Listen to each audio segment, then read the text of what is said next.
Mohrta is a strange and otherworldly FPS adventure made by Scumhead, a dev with a history of creating bizarre and imaginative worlds. At its core, the game is a shooter. The mechanics aren't going to set the world on fire, but it's got a pretty fun arsenal of weapons.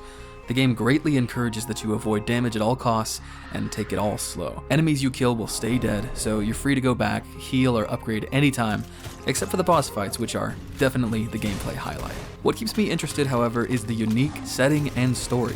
It's so weird, but well put together, like these concepts were developed way before the game itself. It makes sense if you've seen Scumhead's previous games, which I only briefly took a peek at for the video. The demo was great, but I only wish I could have heard more music throughout it. Every time I did, it was mysterious and lovely. You're listening to it now.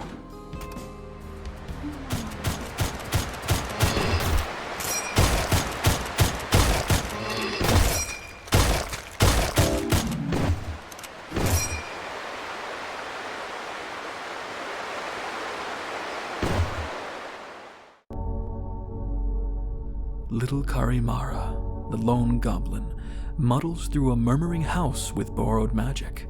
A conjurer, able to imprint and summon objects from cards in their paltry deck, must use this power to uncover the secrets of this house. Carimara is an exploration puzzle game made by Bastinius Rex, a guy with a knack for visual flair and impactful short experiences. More of an art projects guy. The art style in this game is strikingly good. It does have that low poly look, but you can clearly see the intentions of everything. It reminds me of a children's horror book. It's about $5, check it out or go watch someone play it.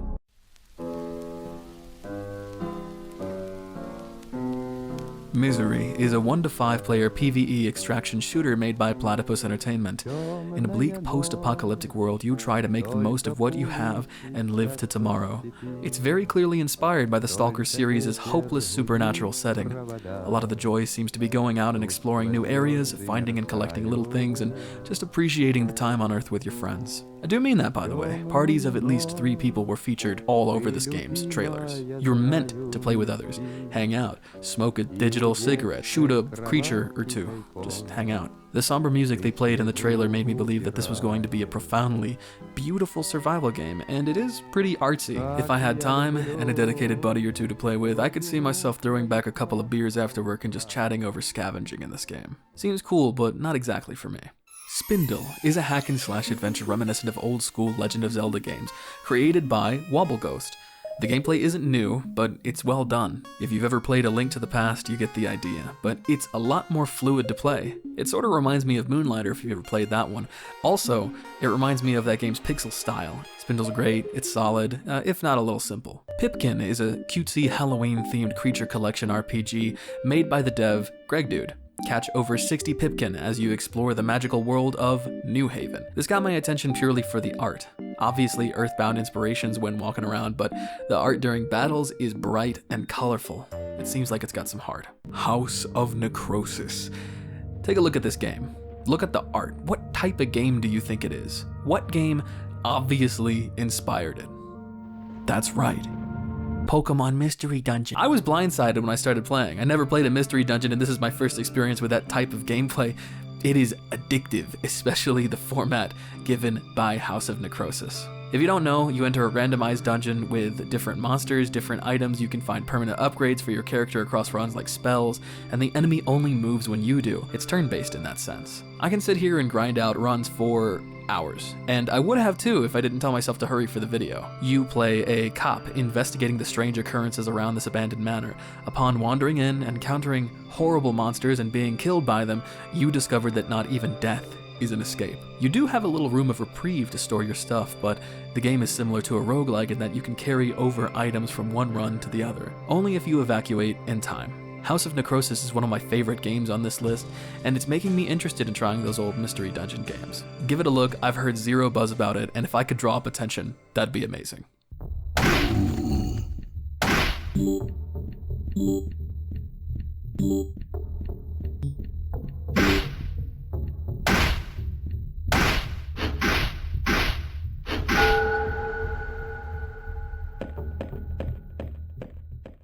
Barrel Roll is a turn-based deck-building roguelike with a sci-fi western flavor, developed by Barrel Roll.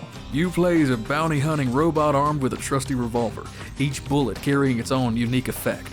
The deck is your gun, and the cards, the bullets. It's a fantastic system. A little luck, a little skill, and plenty of strategy. You'll need to find a playstyle that fits you and decide which bullet effects are worth prioritizing. Enemies telegraph their attacks ahead of time, so every move becomes a calculated reaction. It's really damn solid, and the art style, it's striking. Bold colors, deep shadows, just look at this art direction. I thought it was going to be a lot for me the moment I saw the screenshots. That said, it's missing a few key touches. First is the impact when you defeat enemies. It feels too soft, they just pop out of existence. A bit more feedback, especially punchier sound effects, would make a huge difference. I can see some Atlas inspiration in the UI too. If they leaned into that for the other menus, besides just the combat menus, that'd be great.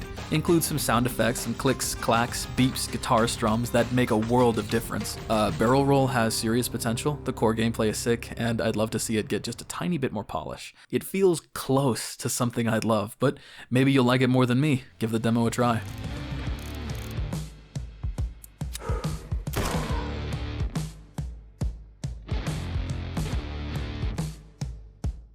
Microvania is a charming little 8-bit Metroidvania by Dreampunk. This game feels like it boils not just that game down, but the entire genre to its most basic elements. Super Metroid seems to be the main inspiration though. The pixel art is bright and readable, the little animations are cute, the soundtrack is awesome, you're listening to a song now. I'm not sure what else to say. Microvania is like sitting down for a dinner in front of a homemade bowl of mac and cheese. It's simple, comforting, and satisfying. Shrine's Legacy is an SNES-era inspired 16-bit action RPG created by Positive Concept Games.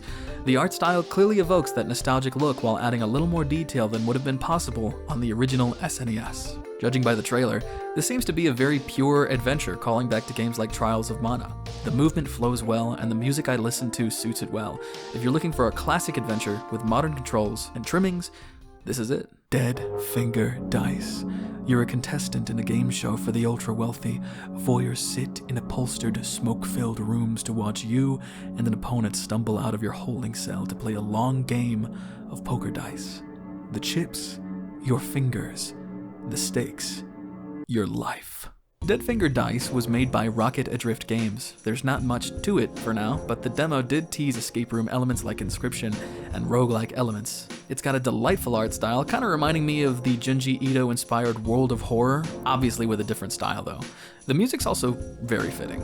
I'm hoping there's a bit more complexity going forward. The enemies I went against so far are super predictable, so you can get by pretty easily on just continuously folding until you get a full house or higher. I'm assuming it will get harder, because otherwise what would be the point of all this crafting and intrigue in the setting? I feel like at some point you're gonna have to cheat. You know, this is serious business. We have to pick a good finger here. Middle finger. This one. Dude, you need your pinky. Your pinky is good for, like, dexterity of the hand. It's like the pinky toe. I barely use the pinky, to be honest. Pinky out, pinky out. We put it in the guillotine. No! God damn it, you're so stupid. Place your bet, man. I don't know how. Dude, place the... I'm Fucking so much read better the at this tutorial, game than you. dude. Chop off another finger for no reason. I will. No, don't do it. You have 6 fingers. Ooh, that's so good. That's not good at all. Hey, listen. What if I get a straight? Why I'm going would for you want gonna a get straight? a- because it's cool. You have 1 chance at a straight.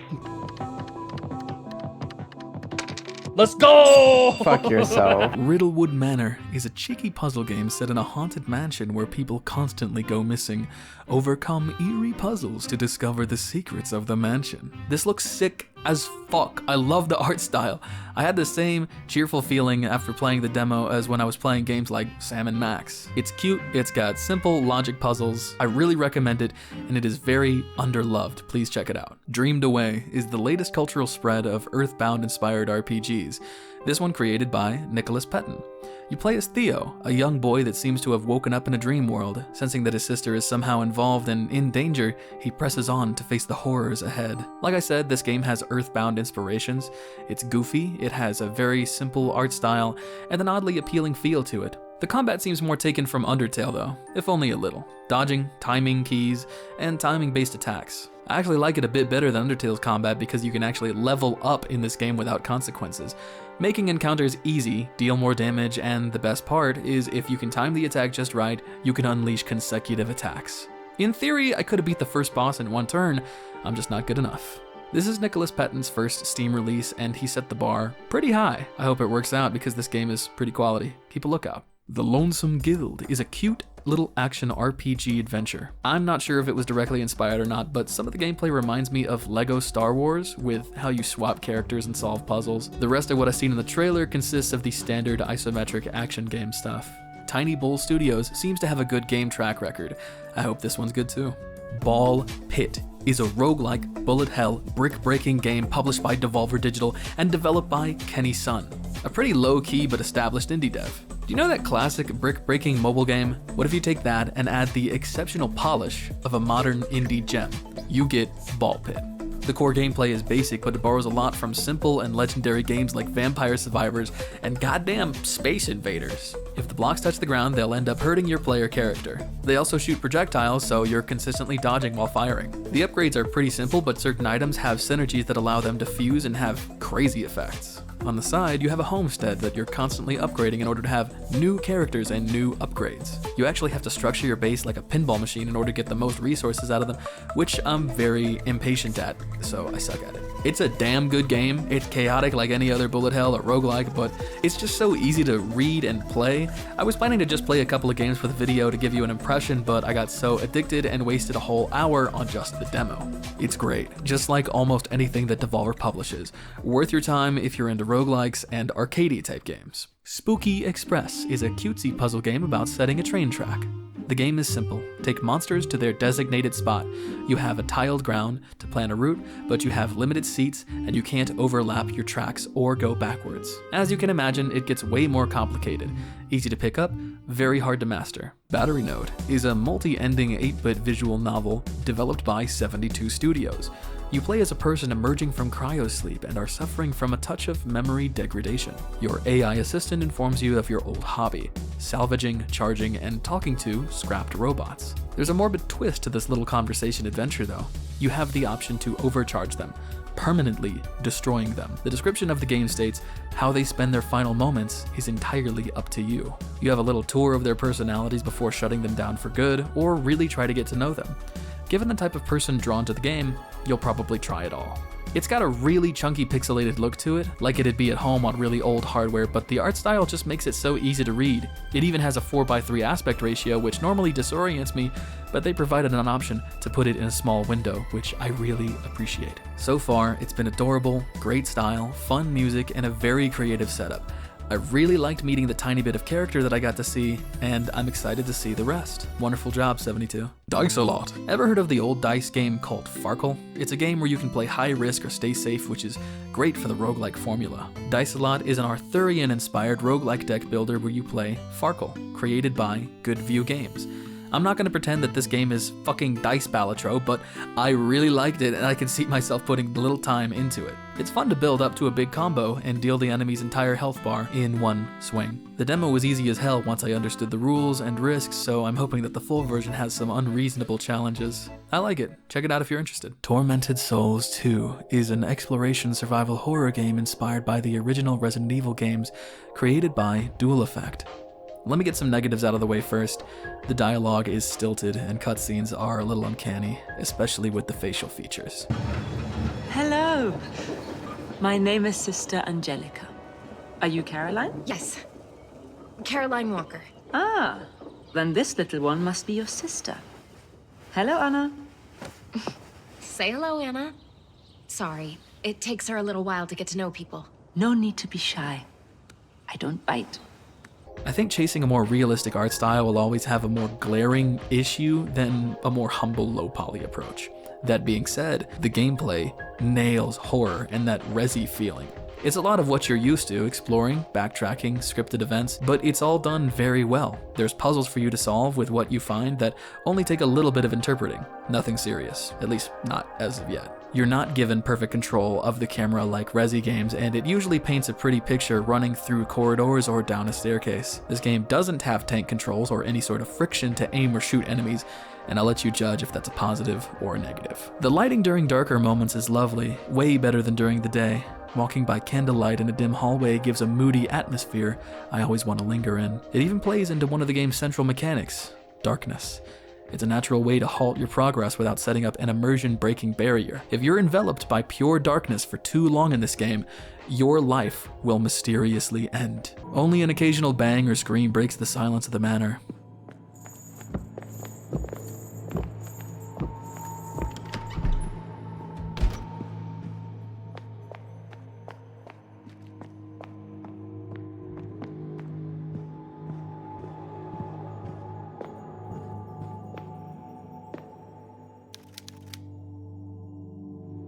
You're in good hands with Tormented Souls' atmosphere.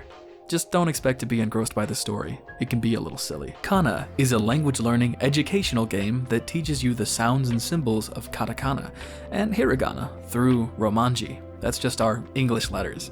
I played a little bit and now I can recognize like 5 characters. I obviously stopped, but yeah, it works. If you play this enough, you can sound out words in Japanese, for sure. You still gotta spend time to learn the actual words, but this will give you an incredible leg up in your lessons if you're looking to learn. And it's 100% free. Bounty Star is an over-the-shoulder action game by Dino God. You play as an ex-soldier named Clem, who's putting her time to use building, maintaining, and defending her homestead from treacherous beasts and powerful bounty hunters. Try to live your life as you live haunted by your past. I don't know how the game really plays, but the combat looks really sick, and farming games just aren't for me, but I thought I'd throw it in because it looks pretty quality. Little Rocket Lab is a cozy factory builder inspired by the likes of Stardew Valley. Created by teenage astronauts, build brilliant factories, forge your friendships, and finish your mother's precious rocket ship. This is not my kind of game. I don't like Factorio, and I never got into Stardew Valley because the town stuff looked boring to me.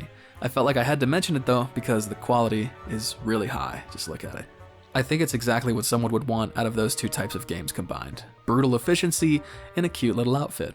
Painted in Blood is a gory, fast-paced boomer shooter with tons of style. It looks like it's got everything you could want, like a dream to play, all sorts of fun effects, great art direction, and explosions of debris while you carve your way through the game. Looks fun as hell. I don't pick up many boomer shooters, but I'd like to consider this one. Finally, my favorite game released in October of 2025. Absolum. It's a 2D, hand-drawn beat-em-up from Dotemu and Guard Crush, published by Gamera Games. Honestly, I'm not too into beat-em-ups. They've always felt more like party games to me, but Absolum has something pretty special. A parry. Now that doesn't sound too special. When an enemy is about to hit you with a parryable attack, a subtle cue appears, but there is no parry button. The parry button is your strong attack, which you have to time perfectly. That design choice makes it so that you don't have to stop mashing. You just flow into it. Landing that perfect hit into a combo, especially against bosses, feels incredible, tense, rewarding, almost cinematic. I've been hiding this part because I know people have gotten fatigue over it, but it is a roguelike. Each run gives different upgrades and abilities, but it's your timing and reflexes that actually carry you through. The way runs are structured is genius. It kind of reminds me of the branching paths in Slay the Spire. Every encounter feels meaningful, every choice and upgrades matter. And the bosses are the funnest part of the game. The rhythm of waiting for the cue, executing a perfect hit, and chaining into a combo makes every fight a small masterpiece. Between upgrades, enemy varieties, boss patterns, and the number of split paths, the game promises a ton of content. Between this and Hades 2, I'm eating good this year as a roguelike fan.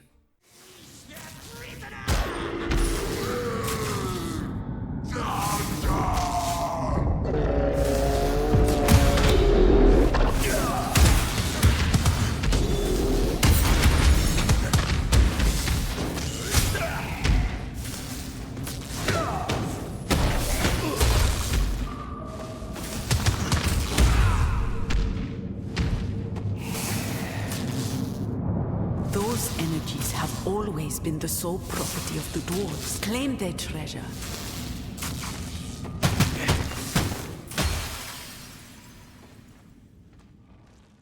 That's all for my recommended indies of October 2025. I hope you found something you like because there's always something good coming out. I don't get every indie that releases either, so maybe there's something that you'd like to talk about in the comments. I'm looking to make this a regular thing, by the way, so stick around if you want more of these. Thank you to the members on screen, and I'll see you later.